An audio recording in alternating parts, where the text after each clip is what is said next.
নমস্কার বন্ধুরা, কেমন আছেন সবাই? গল্প যেখানে সত্যি চ্যানেলের আরও একটি নতুন গল্পে আবারও আপনাদের সকলকে স্বাগত জানাই। সবার প্রথমে আবারও মনে করিয়ে দিই, আমাদের চ্যানেলে নতুন হলে অবশ্যই আমাদের চ্যানেলটিকে সাবস্ক্রাইব করে পাশে থাকবেন, বেল আইকনটিকে প্রেস করে নেবেন যাতে পরবর্তী গল্প খুব তাড়াতাড়ি আপনাদের কাছে পৌঁছে যায়।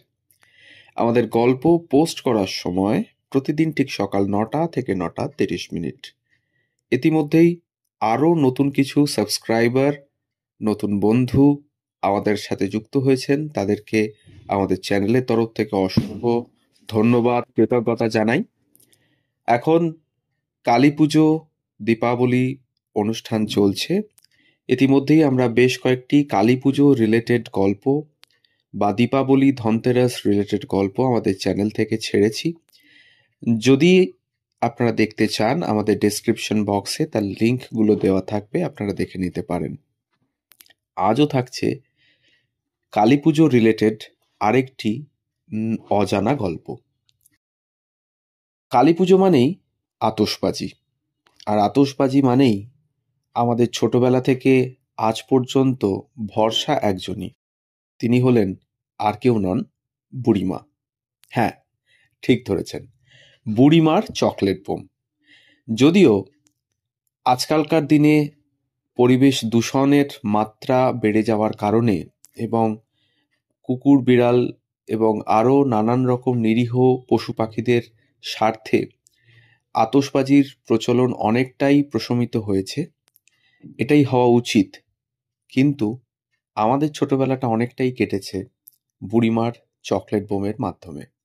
তা আজ গল্প থাকছে সেই বুড়িমাকে নিয়ে, যে বুড়িমা কিভাবে তার জীবনে লড়াই করেছিলেন, তার সন্তান সন্ততিদের মানুষ করা থেকে শুরু করে কিভাবে এক অদম্য তেজ নিয়ে তিনি তার যাত্রা করেছিলেন, তার জীবন অতিবাহন করেছেন, সেটাই তুলে ধরবো আপনাদের সামনে। তাই শুনতে থাকুন গল্প যেখানে সত্যি। আজ থাকছে বুড়িমার গল্প, বুড়িমার চকলেট বোম। এক সময় এটা জনপ্রিয়তার তুঙ্গে ছিল। এখনো আতশবাজির ক্ষেত্রে বুড়িমার নাম মনে আসে। বেশি করে বুড়িমাকে মনে পড়ে কালী পুজোর আগে। তিনি সবার কাছেই বুড়িমা, বাবারও, ছেলেরও, আরও যারা যারা আছে সবাইকারই। তার চকলেট বোম না হলে তো কারো কালী পুজোই জমতো না একটা সময়। এখন ডেসিবেল ধরে বাজির শব্দ মাপার যুগে সে নাম অনেকটাই মলিন। তবে এক বড় সময় জুড়ে বুড়িমাই শব্দবাজির সাম্রাজ্য চালাতেন। শুধুই কালী পুজোয় নাকি, ভারত পাকিস্তান ক্রিকেট ম্যাচেও সচিন সৌরভদের জয় মানেই বুড়িমার গর্জন। কোহলি রোহিতদের আমলে সেটা কিছুটা হলেও কমেছে। সার্বজনীন এই বুড়িমার আসল নাম কি জানেন? তার আসল নাম অন্নপূর্ণা দাস। জন্মেছিলেন বর্তমান বাংলাদেশের ফরিদপুর জেলায়। দেশভাগ ছিন্নমূল করে দেয় তাদেরকে। ভিটে ছাড়া হয়ে চলে আসেন তখনকার পশ্চিম দিনাজপুর জেলার ধলদিঘি সরকারি ক্যাম্পে। উদ্বাস্তুদের পার্মানেন্ট লায়াবিলিটি ক্যাম্প থেকে একসময় হাওড়া জেলার বেলুড়ে স্থায়ী ঠিকানা হয় তার। তবে তার মাঝে অনেক লম্বা লড়াই ছিল। গরিব ঘরের লড়াকু মেয়ে পরবর্তী জীবনে হয়ে ওঠেন সফল ব্যবসায়ী বুড়িমা। এখনো সেই ব্যবসা চলছে অন্য মালিকানায়। স্বামী সুরেন্দ্রনাথের মৃত্যু হয় পূর্ব পাকিস্তানে থাকার সময়। 3 মেয়ে, 1 ছেলের মা অন্নপূর্ণা বর্তমান বাংলাদেশ ছেড়ে পশ্চিমবঙ্গে আশ্রয় নেন। সেটা 1948 সাল। ধলদিঘির বাজারের রাস্তায় সবজি বিক্রি করে সন্তানের মুখে অন্ন তুলে দিয়েছেন অন্নপূর্ণা। পরিবার সূত্রে জানা যায়, ধলদিঘি থেকে একসময় গঙ্গারামপুরে চলে যান। তার আগে কিছুদিন বিড়ি বাঁধার কাজও করেন। পরে নিজের বিড়ির ব্যবসা শুরু করে দেন। তবে বেশি দিন গঙ্গারামপুরে থাকা হয়নি তার। সেখান থেকেই মেয়ের বিয়ে দেন হাওড়ার বেলুড়ে।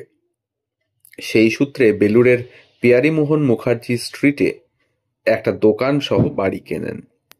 বিড়ির সঙ্গে যুক্ত হয় আলতা সিঁদুরের ব্যবসা।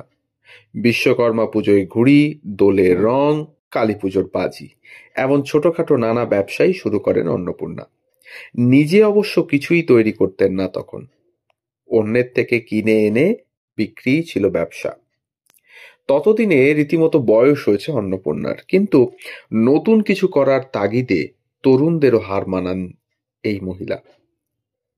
এই সময়েই নাকি তার দোকানে ক্রেতারা এসে অন্নপূর্ণাকে বুড়িমা বলে সম্বোধন করতেন। ধীরে ধীরে তিনি সবার বুড়িমা হয়ে যান। বাজির ব্যবসা শুরুর পেছনেও রয়েছে লড়াইয়ের কাহিনী। একসময় তিনি লক্ষ্য করলেন, বাজি কিনে বিক্রি করার থেকে অনেক বেশি লাভ তৈরি করতে পারলে। যেমন ভাবনা তেমন কাজ। শুরু করেন বাজি তৈরি, কারখানাও বানান। তবে তার জন্য আইনি ঝামেলাও পোহাতে হয়েছে তাকে। সেসব সামলে এক সময় লাইসেন্সও পেয়ে যান তিনি। শোনা যায় তিনি বাজি তৈরি শিখেছিলেন আকবর আলী নামে বাঁকড়ার এক ব্যবসায়ীর কাছ থেকে। হ্যাঁ, হাওড়ার বাঁকড়ার কথা বলছি। বিভিন্ন জায়গা থেকে নিজেই খোঁজ করে নিয়ে আসেন কারিগরদের। নিজের নতুন নামেই তৈরি করলেন ব্র্যান্ড। বুড়িমা ব্র্যান্ড হয়ে ওঠে বাজির বাজারে।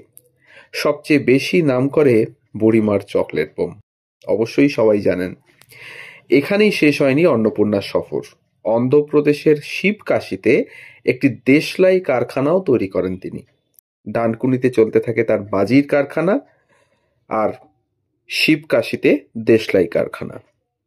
1995 সালে ৩রা জুন মৃত্যু হয় বুড়িমার। তারপরে তার একমাত্র পুত্র সুধীর কুমার দাস ব্যবসা চালান। এখনো চলছে বুড়িমার ফায়ার ওয়ার্কস। এখন ব্যবসা দেখেন তার ছেলে, মানে বুড়িমার পুঁতি প্রপৌত্র সুমিত দাস। শব্দ দূষণের কারণে চকোলেট বোম এখন প্রায় লুপ্তপ্রায়, কিন্তু বুড়িমা বেঁচে আছেন কিংবদন্তি হয়ে। বুড়িমা সত্যি অন্নপূর্ণা, যিনি একাধিকভাবে নিজের পরিবারের মুখে অন্ন তুলে দিয়েছেন। আজ বুড়িমা অন্নপূর্ণা দাসকে শুধুমাত্র একজন উদ্যোগপতি মনে করলে ভুল করা হবে। তিনি আসলে বাংলার বাজির বাজারে হয়ে উঠেছেন এক কিংবদন্তি এবং এক মহিয়সী নারীও বলতে পারি আমরা। তাই এই ছিল বুড়িমার কাহিনী, এক অসহায় মহিলার জীবন যুদ্ধের কাহিনী, এবং কিভাবে মনের জোর থাকলে একটি ব্র্যান্ড তৈরি করে ফেলা যায় তাই দেখিয়ে দিয়েছেন বুড়িমা। আমাদের গল্প যদি ভালো লাগে তাহলে অবশ্যই আমাদের গল্পগুলোকে একটু কাছের মানুষদের সাথে শেয়ার করবেন, আর কমেন্টের মাধ্যমে জানাবেন কেমন লাগলো। আর অবশ্যই সাবস্ক্রাইব করবেন আমাদের চ্যানেলে নতুন হলে। বেল আইকনটিকেও প্রেস করতে ভুলবেন না, যাতে পরবর্তী গল্প খুব তাড়াতাড়ি আপনাদের কাছে পৌঁছে যায় তার জন্য। সবাইকে শুভ দীপাবলি, শুভ কালী পুজোর প্রীতি শুভেচ্ছা এবং অভিনন্দন জানাই। সবাই ভালো থাকুন, আলোর উৎসব পালন করুন, নিয়ম মেনে আতশবাজিও ফাটান, কিন্তু পরিমাণে কম, যাতে আমরা দীর্ঘদিন ধরে আতশবাজি পোড়াতে পারি আমাদের পরিবেশকে বাঁচিয়ে। বুড়িমা বেঁচে থাক, আতশবাজিও বেঁচে থাক, আনন্দও বেঁচে থাক, দীপাবলি বেঁচে থাক, সাথে আমাদের পরিবেশও বেঁচে থাক। সবাই ভালো থাকুন, সুস্থ থাকুন। ধন্যবাদ।